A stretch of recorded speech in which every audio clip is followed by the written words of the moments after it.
Thank you for joining us at Living It Up, Making Life Juicy. I'm Ingrid. This is Gloria Power, and this is Tom Suspenski. I got it right, yes. We are at Health Check Physical Therapy in Downingtown, Pennsylvania. Both of you, welcome so much. Gloria, you have quite the story. Tom, you break them, he fixes them. What was that you said? That was priceless. So how did you find Tom?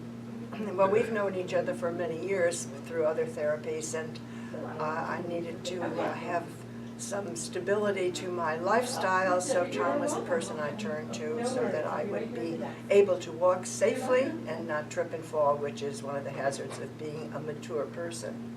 A mature person. We don't use the word OLD, we only spell it. Right. Don't say it, because I'm very sensitive.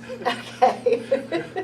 So, Tom, how did you get into physical therapy? I've seen some of your pictures over there, and they're pretty impressive. Well, I was pretty active in sports growing up, and I had a neighborhood friend who was a little bit overweight, was struggling with some sports, so I would try to teach him how to catch a football and do various sports and how to swing a baseball bat because his father was never around. So as time progressed, he had more and more problems, and I started to notice that, this might be, I could probably help him physically.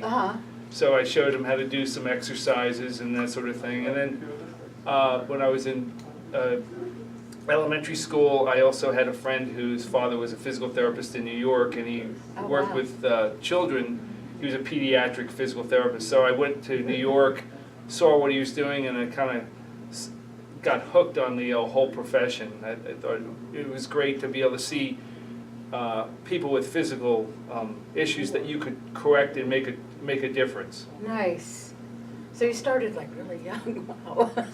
Right. And when I was in high school, I even had thought I would want to go into physical therapy, and I was on various sports, and my guidance counselors didn't really know that much about it until, so I was also good in sports, so I went to Westchester, got a degree in health and physical education, and after my junior year I excelled in the sciences, so then I started to look at various opportunities in the area, and I worked at A.I. DuPont Institute for Children and down in Wilmington, Delaware, and learned a little bit more about the profession, then did a little volunteer work at Bryn Mawr Hospital, and then got a job there as an orderly on an orthopedic wing.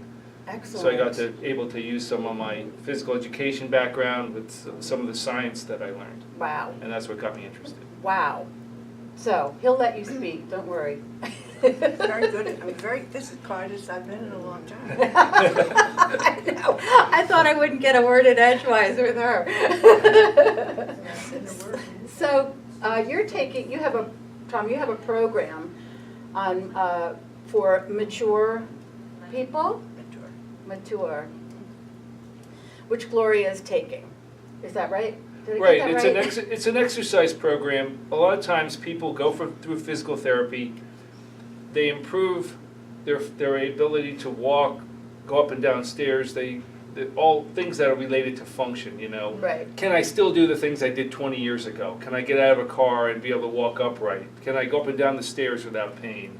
And she does that. Yeah. So After having the therapy, though, I mean, it was really difficult to manipulate stairs, but with the exercises that Tom has provided, I can really do it more comfortably, shall I say, and more safely, which is the big issue. As we all know, when mature people fall, that could be the onslaught of a lot of difficulties for the rest of their lives. Right. So it's important that we sort of strengthen ourselves in order to be able to cope with daily living. I mean, you're not going to climb Mount Everest, but you do want to be able to function safely. Right. And I think that's what this is all about, learning how to function safely in your own home and out in the environment. Right. And those things I think are most important.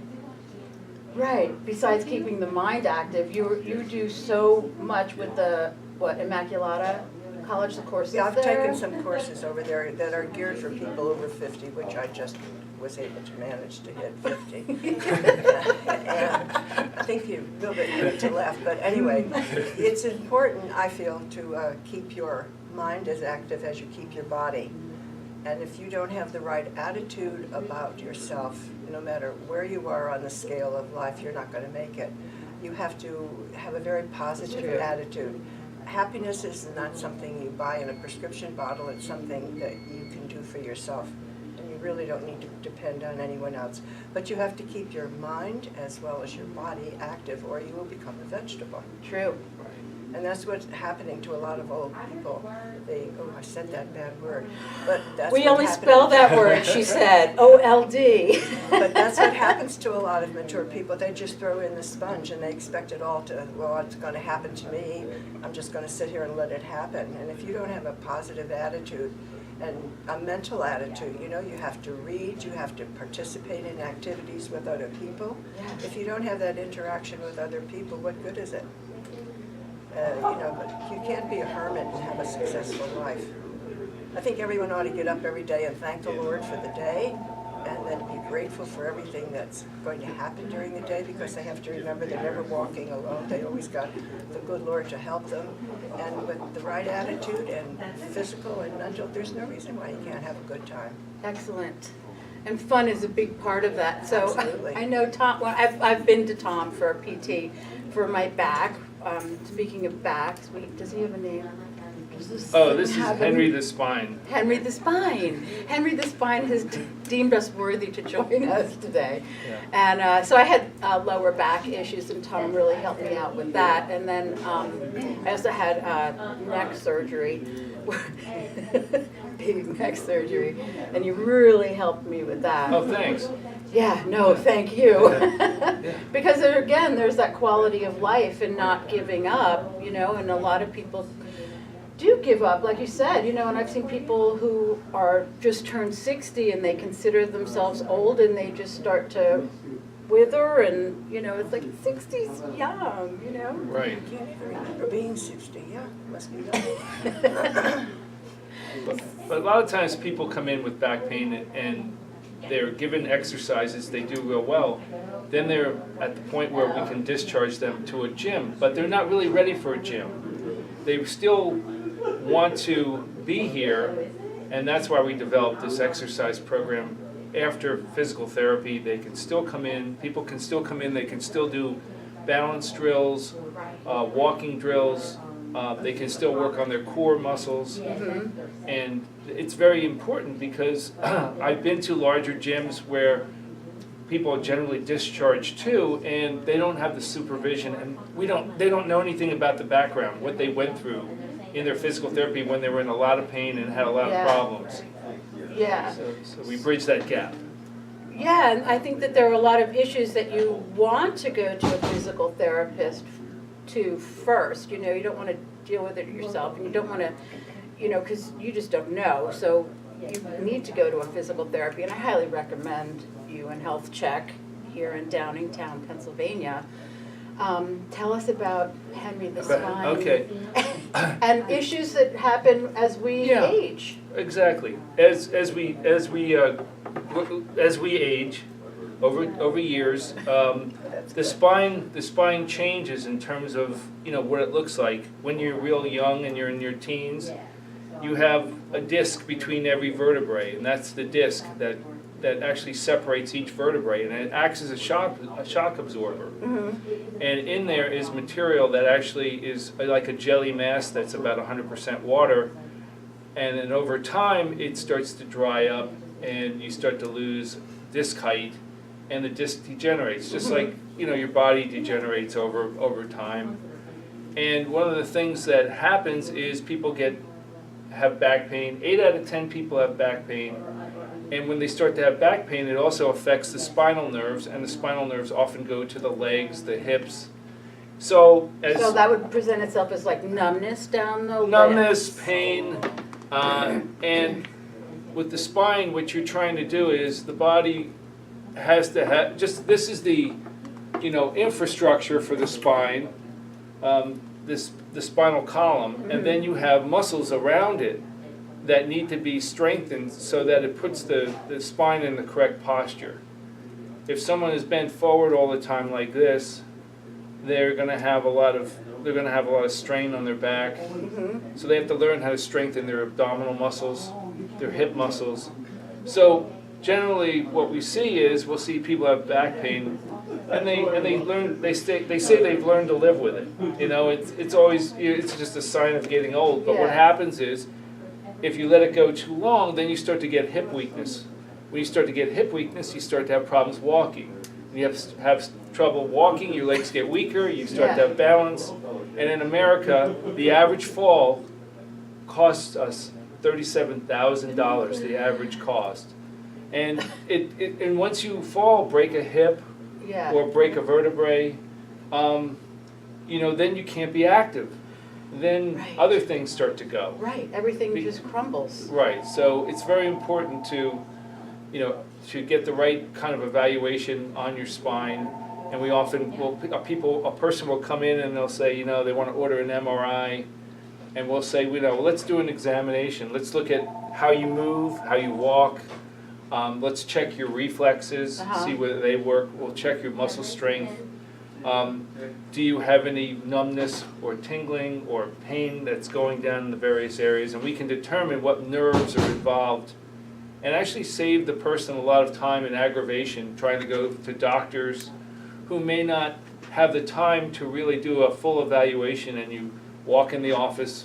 The scenario is like this. You walk into the office, you sit on a table, and very often the doctor comes in and goes, "Where's it hurt?" And you say, "Well, it hurts here." You're not standing, you're not doing any activities. And they say, "Well, we'll get an MRI." But the MRIs don't always tell you everything about the person's function.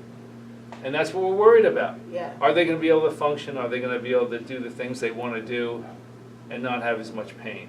And like you were saying, just even getting up and down, up and out of a chair, going up the stairs. In your daily routine. You have to be able to cope with, you know, all of the things that you mentioned, and getting in and out of a car. And you know, you have to keep yourself alert when you're driving, which if you're not feeling physically well, you're not necessarily being very alert either, because you're concentrating on your pain. And you still drive? Yes, ma'am, at my tender age, I still drive. Which we will not divulge. I don't care. Well, then tell us. I'm 91, and I still drive. I still go to school. I still join several clubs. I still go out to lunch. And I still enjoy life very much, and I'm very grateful for that. That's impressive. I hope I make it that far. You just have to keep coming to the exercises. That's right. You come and see Tom. That's right. So, anything else you'd like to add? The only thing I'd like to add is that a lot of people will come in, they'll say they have shoulder pain, neck pain, as well as back pain, and that's all upper extremity issues, you know, your arms and we also look at that a lot, because posture has a lot to do with causing pain to go down the arm. Some people that talk about issues with rotator cuff injuries, a lot of that's caused by weakness because of pinched nerves in the neck that actually innervate those nerves, or innervate those nerves. And if you can get people in better posture, they have less pain with their shoulder, and then you can also work on their neck range of motion. So we look at those things as well. We also do free screenings. This week we're doing a free screening where we're going to send emails out to the community as to, you know, we'll look at people and we'll discuss if physical therapy is right for them, and also give them some ideas, so that when they go to the doctor's office, they have better questions for the doctor, so they get better answers. The other thing that we do often is back pain and sciatica workshops. We advertise them on Facebook. We also are going to use YouTube media to do that. Excellent. We also use do one on knee, ankle pain that people might have. So we'll do various workshops. And so if people out there in the community hear this video and they want information on how can I have Tom or somebody from Tom's staff at Health Check come out and do a presentation, we can do that at a local company for That's free. excellent. And all we require after that is that we get a person's email address who attended so that we can keep in touch, give them Yes. information. And people, if we give them information and they feel it's valuable, they're gonna keep hearing our information and pass it on to other people. Right. Our best advertising and our best way to reach the most people in Chester County is to have people connecting with other people and Word say, of this is a mouth. good resource. Yeah. Yeah. Gloria, is there anything you'd like to add? Like to add? No, just keep moving. Should be our motto, keep moving, keep doing, and don't be a vegetable. Good. I can't believe you're taking classes at Immaculata. I'm so impressed. Like, I feel like I'm underdoing, you know? No, well, and I also read a lot. I used to work in the law. I retired when I hit 90. I thought that would be a good age to retire. So after I still hit 90, I still managed to read at least 2 or 3 novels a week. Wow. Because if you don't use it, you lose it. Right. Yeah, that's true. And Yeah. I'm not a TV aholic, you know. I don't sit in front of the boob tube all day long. Right. I don't have time. Right. I know, you're so busy. Yeah. The other thing I want to add about people as they're seniors is that they often think, oh, when I get older, I can't take care of my home anymore. So a lot of the fun things that we do is we try to get people functional so that they can stay in their home and keep doing the things that they were doing, because that's going to keep them living longer, have a happier life, you know. Because once you go into assisted living, you start to decline in terms of the things that you used to do, and those things keep us vibrant. Yeah. And when you start to lose those things, I find that people lose their hope. Yeah. So that's what we're really all about. I will endorse what Tom says 100%. I am in my own home, and that's one of the main reasons that I wanted to stay there. Those communities are wonderful for people who need that type of service, but once you're in there, you sort of lose your individuality. And you sort of give up, and you're just sitting around waiting for the end to come a little bit sooner. Whereas if you're out and in with society, you don't even think about it. I'm too busy to do other things. I have to keep myself moving, and I don't have time to worry about, am I going to make it till the next day? Good. So there's an emotional element too, you know, and feeling good about yourself. So it's really Absolutely. body, mind, and spirit that we're working on keeping active and Very fit. good way of putting it, body, mind, and spirit, exactly. Right. Good. Well, thank you both. Tom Oh, you're welcome. Suspenski and Gloria Power. Ingrid Guthrie, thanks for joining us on Living It Up, Making Life Juicy.